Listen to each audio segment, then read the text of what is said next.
ఈ వారం big boss అయితే అన్ని డుమ్మా టాస్క్లు పెట్టాడనిపించింది. జెండా టాస్క్ ఒకటి తప్ప మిగిలిన అన్ని టాస్క్లు అయితే పెద్ద మంచి టాస్క్లు అని నాకు అనిపించలేదు. నీళ్లు నోట్లో వేసుకుని ఎక్కువ దూరం ఆ నీళ్లు ఊయడం ఏంటి అండ్ చెప్పు టాస్క్ ఇవన్నీ నాకైతే ఫన్నీ టాస్క్లు అనిపించింది. అంత కిక్ ఉండే టాస్క్లు అయితే నాకు అనిపించలేదు. నిన్న జరిగిన ఆ జెండా టాస్క్ అయితే కొంచెం ఫిజికల్గా ఉంది కాబట్టి ఆ టాస్కే కొంచెం బాగుంది అనిపించింది. మిగతా టాస్క్లన్నీ ఈ వారం బిగ్ బాస్ అయితే పెద్ద మంచి టాస్క్లు అయితే పెట్టలేదు అనిపించింది. అండ్ టాస్క్లో కూడా అంతగా పర్ఫార్మెన్స్ అయితే ఎవరూ చేయలేదు. అండ్ నిన్న జరిగిన 2 టాస్కుల్లో అయితే బ్లూ టీమ్ అయిన సంజన వాళ్ళ టీం అయితే నెగ్గింది. అంతకుముందు జరిగిన 2 టాస్కుల్లో రెడ్ టీం అయిన మాధురి టీం అయితే నెగ్గింది. అండ్ నిన్న పోలీస్ ఆఫీసర్గా అర్జున్ అండ్ అమర్దీప్ వచ్చారు. వీళ్ళిద్దరు అయితే హౌస్లోకి వచ్చి ఫుల్ ఎంటర్టైన్ చేశారు. అర్జున్ విషయం ఏమో కానీ అమర్దీప్ అయితే ఎక్కడున్నా ఫుల్ ఎంటర్టైన్ చేస్తాడు.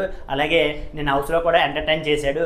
అండ్ ఇంకా ఆ ఎపిసోడ్ అయితే ఈరోజు జరగబోతుంది. అండ్ ఈరోజు కూడా ఫుల్ ఎంటర్టైన్ కానున్నారు. ఏదేమైనా సరే ఈ వారం అయితే బిగ్ బాస్ అయితే మంచి టాస్కులు పెట్టలేదేమో నాకు అనిపించింది. ఈ వారం బిగ్ బాస్ పెట్టిన టాస్కుల మీద మీకేమనిపించిందో వీడియోని లైక్ చేసి మీ అభిప్రాయాన్ని కామెంట్ చేయండి.